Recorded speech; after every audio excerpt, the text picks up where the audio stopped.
Como vão, Raverins, Racolo Becede? Vamos dar continuidade aqui à nossa leitura da porção da semana, da Parashá da Shavua de Tetzaveh. Ordene, onde ali Deus começa ordenando o povo, né? A, ordena a Moisés, né? A fazer ali, a extrair o azeite para acender a menorá dentro do Mishkan, do tabernáculo, tá? Nós lemos ontem aqui a questão das roupas sacerdotais, nós lemos a questão dos sinos que tinha embaixo, juntamente com as romãs, né? Do feito na borda das vestes do Kohen Gadol, tá? Explicamos ali o significado dos 72 romãs, das 72 sinos, tá? Só ver no vídeo anterior. E para você que está chegando hoje, sejam bem-vindos. Estamos fazendo leitura aqui das porções diárias da Parashá da semana. Começamos lá com o livro de Gênesis, lá em Lelechá. E chegamos agora aqui em Tetzaveh, onde vamos estar lendo aqui o capítulo 29, versículo 1, tá bom? Vamos lá. Isto é o que você deve fazer para consagrá-los como sacerdotes para mim. Pegue um touro, 2 carneiros perfeitos, pães não levedados, bolos não levedados, misturados com azeite e biscoitos de matzá untados no azeite. Todos devem ser feitos da fina farinha de trigo. Coloque-os numa cesta e traga-os na cesta junto com o touro e os 2 carneiros. Então aqui Deus já ordena a Moisés que ele faria a consagração de Aharon e seus filhos, tá? E Deus vem ali e ordena para ele pegar um touro e um carneiro, pegar ali as matzahs, tá? A matzah, bolacha e biscoitos feitos untados ali no azeite, tá bom? Rashi ele comenta assim: refere-se a 3 tipos de matzot, tá? De matzah. Que era revuha, que é a massa ao óleo, pães e bolachas, tá? Tratado talmúdico de Menahot, lá na página 78a, tá? Torta de pão é como são chamadas mais adiante, lá no versículo 23, tá bom? E um pão em óleo, uma vez que é utilizado o óleo na revoar, que era a massa com óleo, né? Uma medida correspondente aos bolos e aos biscoitos juntos. Cada tipo vinha com 10 unidades. Tudo isso é tratado no Talmud, lá no Tratado de Menahot, na página 78a, melhor, tá bom? Então vamos à continuidade aqui. Então ele faria esses pães, estariam o carneiro e o touro. Tragam Aharon e seus 2 filhos para perto da entrada da tenda da reunião, do Mishkan. Eles estavam ali no pátio. E mergulhe-os na água. Pegue as vestes, coloque em Aharon a túnica, o manto do avental, o peitoral. Adorne com o cinto decorativo do avental. Coloque o turbante sobre sua cabeça e coloque a coroa sagrada em sua testa, sobre o turbante. Pegue o óleo de unção, derrame sobre a cabeça dele e unge ele. Aproxima seus filhos, vista-os com as túnicas, cinja-os com os cintos, Aharon e seus filhos, e ponha neles turbantes. O sacerdote ficará para eles como uma lei para sempre. Você impulsará Aharon e seus filhos. Então aqui nós vemos que Deus pede para que eles adentrem ali dentro do pátio e os lave, tá? Aqui não é uma aspersão, tá? Não é simplesmente pegar e aspergir, não. A palavra aqui fala para colocar, traga Arão e seus 2 filhos perante a entrada da tenda. Mergulhos na água, tá? Então aqui eles eram mergulhados, era coberto por completo o corpo, tá? Para poder lavar todo o corpo. E ali Deus ordena direitinho como era colocada a ordem do vestuário, né? Das peças do vestuário do Kohen Gadol e dos Kohen, no caso ali, os filhos de Aharon. Então Deus começa falando certinho como que Moisés tinha que começar a vestir, né? Fala assim, nós já lemos. Pegue as vestes, coloque a túnica, o manto, o avental, o avental e o peitoral, adorne com cinto decorativo de avental. E Deus vem aqui narrando, como nós já lemos, todo o passo que ele tinha que colocar, a ordem dos passos que ele tinha que colocar, cada peça do vestuário. Lembrando que é o vestuário de Aharon eram 8 peças e as dos correndo ali só era 4, tá? Então haviam 4 peças a mais na vestimenta do correndo gadol, tá? E Deus vem falar para eles aqui que na verdade é Lechen, né? Keruná lechukat olam umiletá, tá? Ou seja, que o sacerdócio, né, a lei, ela seria para sempre em relação a Aharon e a sua descendência, tá bom? Vamos lá, continuar aqui. Traga o touro diante da tenda da reunião, e Aharon e seus filhos colocarão as suas mãos sobre a cabeça do touro. Abata o touro diante de Deus à entrada da tenda da reunião. Pegue o sangue do touro e coloque sobre as protuberâncias do altar com o seu dedo. Derrame todo o sangue na base do altar. Pegue toda a gordura que cobre o estômago, o diafragma, sobre o fígado, os dois rins, com a gordura em volta dele, e queime-o sobre o altar. Você deve queimar toda a carne do touro, junto com seu couro, entranhas, fora do campo. É uma oferenda de hatat, né? É pecado, tá? E aqui, meus amigos, deixa eu explicar um negócio para vocês, tá? Deus pede para Moisés, ali na frente, na entrada da tenda, pegar os filhos, o Aharon e seus filhos, colocar a mão sobre a cabeça do touro ali e fazer a shechitá, tá? Shechitá é uma maneira que você abate o animal sem que ele sinta dor nenhuma, tá? Existe dentro do judaísmo a profissão, né, o shochet, é aquele que faz o abate, tá? Shechitá. A faca que ele usava para fazer o abate do animal, ela era de uma maneira tão bem afiada que quando se fazia isso, o animal não sentia dor nenhuma.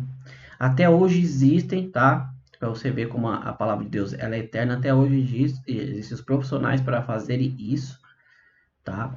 E eles são treinados desde aquele tempo até o dia de hoje é passado, tá? Como você ser ali para abater um animal da forma kasher, da forma permitida, para que o animal não sofra, não tenha dor nenhuma, tá? Aí ele vem aqui com todo o processo para pegar o sangue, colocar sobre as protuberâncias do altar ali, tá? Rashi ele tem um comentário interessante aqui, tá? Vamos ler aqui, porque isso aqui lá na frente vai dar-se a entender melhor, que na verdade é que... Deixa eu pegar para vocês aqui. Eu vou ler e nós vamos adentrar um pouquinho sobre esse assunto aqui. Fala assim, ó. No utensílio, segurava-se a bacia de aspersão e polvilhava na frente da protuberância do altar para que fosse visível de ambos os lados. O único sacrifício que necessita ser aplicado com o dedo é a oferenda de hatat. Os outros sacrifícios não requerem essa aspersão na protuberância, nem que seja aplicado com o dedo, porque o verter do sangue, né, dos demais sacrifícios ocorre na metade inferior do altar. E o sacerdote sobe a rampa do altar, mas ele fica de pé no chão, ou seja, era feito o que? Eles aspergiam nos 4 cantos ali do altar, que nós falamos das protuberâncias, tá? Para que fosse visível, tá? E ele era diferente dos demais sacrifícios que não era feito assim, tá? Era derramado, tá? Vamos avançar aqui. Muitas das vezes eu me perguntava por que nós temos que ler toda essa questão, né, do como que era feito ali o sacrifício, como era feito, porque tem uma ordem aqui, você está vendo comigo. E eu me questionava lá na época atrás, lá na época da igreja, tal, como é que pode um negócio desse, tal, tudo. E é aquela velha história da humanidade, a gente critica, a gente fala mal daquilo que a gente não conhece. tá? Mas você tá na igreja, tem teologia, tem tudo. Eles não vão saber explicar isso aqui porque não faz parte da cultura. Eu sempre bato nessa tecla aqui porque é isso que acontece. Você vai ver cheio de gente pregando, dando opinião sobre aquilo que não sabe, né? E como eu falo para vocês, amigos, são 20 anos dentro do judaísmo, tá? Não é 1 ano, 2 anos, 5 anos, são 20 anos fazendo sempre essa mesma leitura, estudando, se aprofundando. Então eu vou me apegar com vocês aqui nessa parte para nós entendermos o seguinte. Eu vou terminar de ler aqui e nós já falamos sobre isso, tá? Então, vai lá.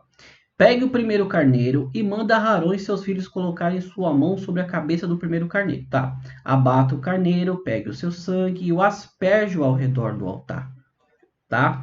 Corte o carneiro em pedaço, lave seus intestinos e perna e coloque-o junto com as partes cortadas sobre sua cabeça.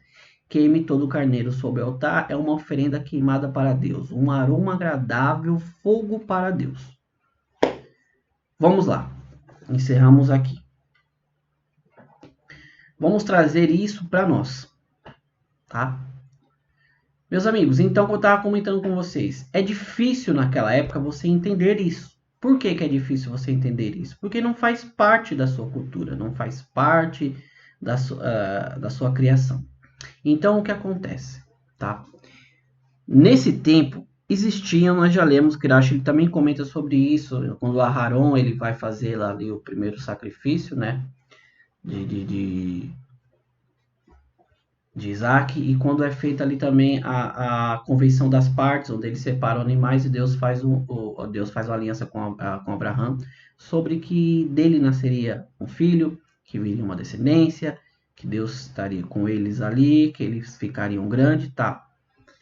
E o Irache ele comenta que isso era um costume do povos daquela época. Então, nada mais, nada menos que esse costume de fazer sacrifícios, oferendas de animais a deuses, também era uma cultura daquela época.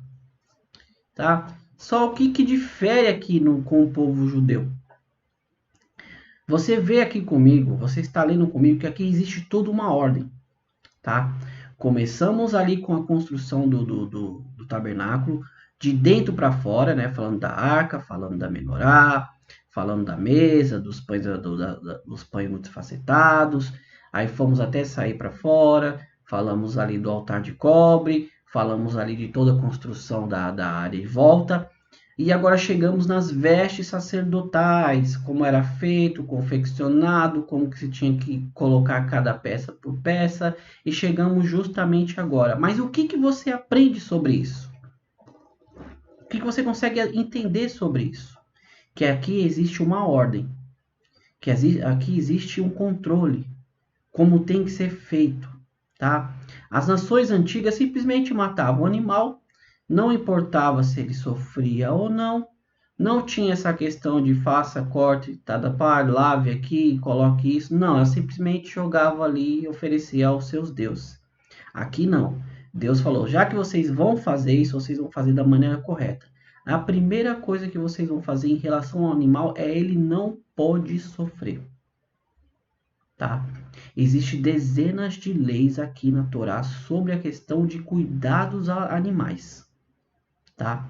Só para você ter uma ideia, se você adquire um animal, hoje um animal doméstico, tá? E você vai se alimentar, eu vou tomar meu café da manhã, vou fazer meu almoço, minha janta. A Torá condena que você primeiro não, ela condena você se você não primeiramente alimentar o seu bicho primeiro, tá? Então entenda bem, um animal ele precede. Se você pega um animal para cuidar, a Torá ordena que você cuide bem desse animal. Ele possa se alimentar antes de você. Ele tem que ter o canto dele. Não pode faltar nada para ele. Se ele ficar doente, você tem que cuidar dele. Tá? Então chega-se aqui e Deus fala assim: pega um chorré, ele vai ter que fazer o abate desse animal sem que o animal sinta nada. Tá? Então já começa aqui. E Deus vem e mostra a ordem de que é oferecido. Agora vocês vão fazer a questão do sangue, vocês vão abrir, vão tirar o diafragma, a gordura, vão fazer tudo da maneira que seja correta. Não simplesmente sacrifício banal como era feito das pessoas, das nações antigas ali. Então entenda bem, isso aqui que nós estamos lendo é uma ordenança de Deus como fazer algo correto. Tá? Tem uma questão em Jeremias, né, que depois nós podemos se aprofundar sobre isso, que Deus fala assim, que ele nunca havia pedido isso, tá? Por quê? Porque isso partiu do desejo do povo. Como eu disse, era costume do povo antigo. Mas isso é uma questão diferente, tá? A única questão é aquela coisa. Tipo assim, Deus fala como na questão do... Vamos nos aprofundar aqui de uma maneira mais simples. Shaul, o rei Shaul, antes de Davi, né? Quando o povo pega e fala que tem inveja dos povos, que os povos têm reis, tal, tudo, e fazem lá Shemuel, né, Samuel, escolher um rei ali para reinar sobre eles, Deus fala, não sou eu melhor para vocês do que reis, tudo, não sou eu teu rei, porque vocês querem reis humanos, porque eles estavam com inveja das nações, Deus vai dar a Shaul. Quando Deus dá a Shaul, Deus dá todo o processo para como consagrar Shaul como rei. Então, já que você quer, eu vou te ensinar você a fazer direito, então. Tá? Essa é a questão aqui dentro do Zolá, dentro dos sacrifícios, tá bom? Para as pessoas que entendam errado essa questão. Então, nós voltamos aqui sobre isso, tá? Entendam bem, para nós fecharmos o assunto aqui. Entendam bem.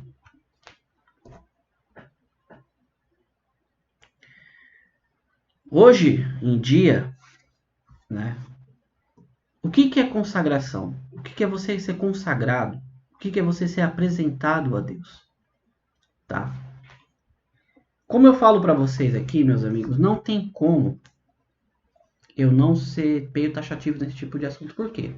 Eu já falei sobre o propósito dos meus vídeos, então não vou ser taxativo aqui. Só vendo os vídeos aí sobre o porquê do canal, sobre por que eu saí do cristianismo, abracei o judaísmo, tudo. Você vai entender qual é o propósito desse canal.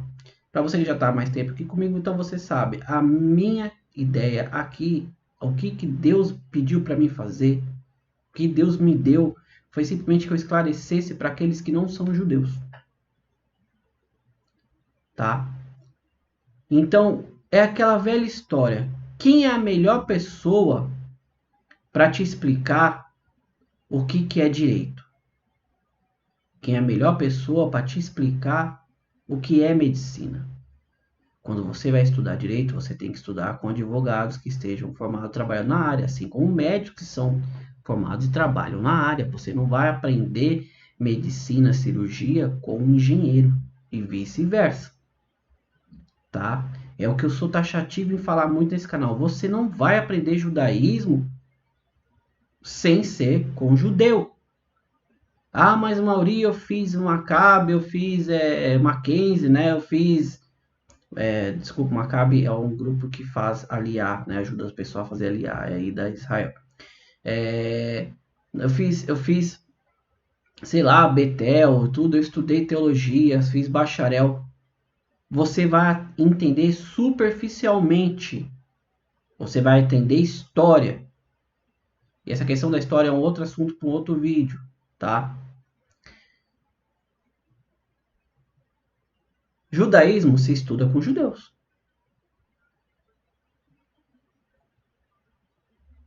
Se você hoje está aqui comigo, está entendendo, é porque lá atrás também eu tinha as mesmas dúvidas, as mesmas questões. Baruch Hashem, Deus me apresentou um judeu, aprendi com ele. Baruch Hashem, conheci muitos rabinos. Hoje frequento sinagogas. Sinagoga, né? Frequentei uma sinagoga. Agora estou numa sinagoga, Baruch Hashem, com o Rav Yaakov. Tá? Então, o que você tem que entender aqui comigo? Judaísmo se estuda com judeu. Não adianta o fulano que fez teologia vir falar, não, isso aqui, não, isso aí não significa. Você entende? Você perguntou para eles, Mauri, o que isso tem a ver com o assunto aqui? Tudo tem a ver com o assunto aqui. Por quê? Aqui nós estamos falando de uma instrução. Deus instruindo, passando para Moshe e Moshe fazendo sobre Aharon e seus filhos. Consagração, quando você vai preparar a pessoa para receber uma posição, um cargo, no caso aqui religioso, um cargo sacerdotal, um cargo mais elevado que tinha ali dentro do judaísmo, você está lendo comigo, você está vendo um processo. Então hoje, na minha época era assim, vamos consagrar fulano. Você não verificava a vida, você não sabia se aquela pessoa ela vivia uma vida reta, se ele tratava a esposa bem, se ele não tratava, como que ele era bem visto no trabalho, na vida social. Você simplesmente empossava a pessoa, esse aqui é o novo presbítero, esse aqui é o novo diácono, tal tudo. Eu já passei por isso também, tá? Então, o que a Torá nos ensina aqui sobre a consagração de Aharon é justamente isso. Não é simplesmente assim. Eu pego uma pessoa, vou lá e coloco ele. Não. Primeiro passa por Deus, Deus ordena a pessoa e a pessoa vem e fala. E outra, nós lemos aqui, essa é uma lei, Hukat Leolam, é uma lei eterna, uma lei para sempre. Tá? Entendam bem, coisas relacionadas à Bíblia, a sacerdócio, é dado. Eu vou contar uma coisa aqui. Vamos fazer assim, vamos chutar o pau da barraca, né? Vamos falar a verdade mesmo, tá? Pode pegar a sua João Ferreira de Almeida também, pode pegar a sua Bíblia em casa. Acabamos de ler aqui, para quem foi dado o sacerdócio? A Aharon e seus filhos. Hukat Leolam, para sempre. Então esse templo que nós temos aqui, chamado Templo de Salomão, no Brás, é no Brás, não sei. Aquelas pessoas vestidas de Kohen Gadol, vestidas de sacerdotes. O que eles são? Eles são plágio. São cópias. Nós lemos aqui alguns passuquinhos atrás, alguns versos atrás, que Deus fala, e eu comentei com vocês, eu coloquei aqui o versículo para vocês, lá de Levítico. Acho que é Levítico, se não me falha a memória. Que Deus fala, tudo aquilo que não é feito onde Deus estabeleceu, onde Deus colocou o seu nome, é oferecido a demônios. Eu até fiz uma brincadeirinha, é por isso que o demônio se manifesta muito lá.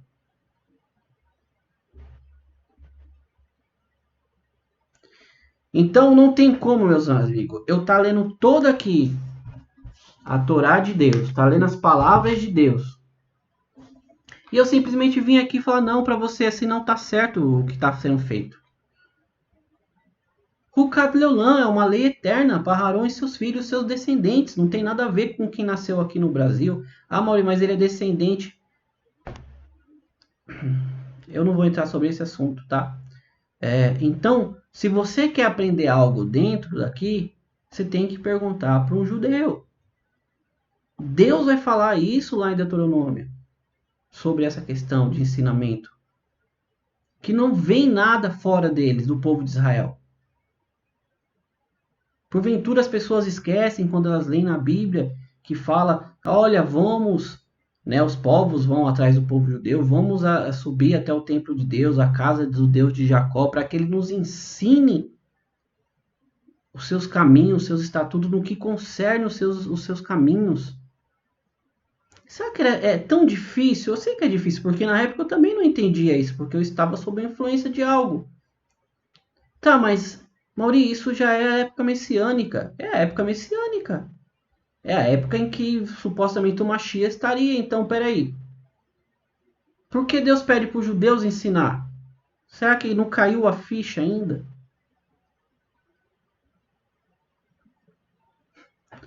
Como eu disse para vocês, amigos, não tem como. É impossível eu ler isso aqui e não falar com vocês sobre essa questão.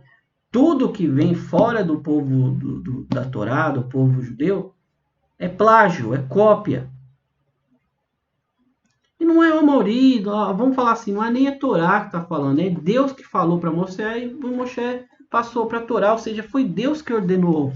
Eu cansei, sabe? Às vezes a gente fala assim, nossa, Deus fala assim, vós sois minhas testemunhas, né? para que saibais e criais que Deus antes de mim nenhum se formou, nem outro haverá. Nem outro haverá. Não existe Deus humano que se virou humano, que não sei o quê, que não existe. Deus já fala bem logo. Fora, não vai existir outro. Eu e aqui. Eu sou o Deus de Abraão, Isaac e Jacó. Esse será o meu nome para sempre. Vão sempre me conhecer como Deus de Abraão, Isaac e Jacó.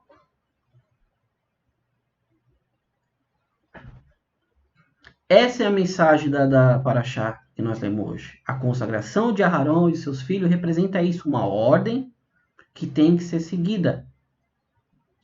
Não é simplesmente qualquer pessoa, pessoal. O Correndo, ele para entrar dentro do santo, ele tinha que amarrar uma corda. Nós falamos sobre o sino, e se ele morresse tinha que ser trazido. Então não é qualquer pessoa que tem um cargo que pode ser, foi ordenado a isso. Não funciona assim não.